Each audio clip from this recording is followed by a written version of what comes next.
Hey friends, if you encounter this error, the remote procedure call failed error for Windows Store apps, then please watch this video.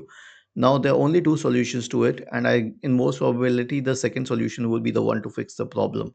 But we will proceed sequentially. So search for services and open the services app, and then scroll down to the remote procedure call service.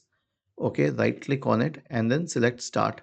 Now here's the thing, all of these options are grayed out because ideally you should not have the right to change this service. So what are we left with? The only thing that we're left with is an SFC scan. And why? Because an SFC scan will check for missing and corrupt files on the system and reinstall them or recover them if possible. So search for command prompt in the Windows search bar and click on run as administrator. Type the command sfc space forward slash scan now and hit enter to invoke the sfc scan. Was this helpful? If yes, then please subscribe to the channel. If not, then let us know in the comment section of the video on how we could help you further.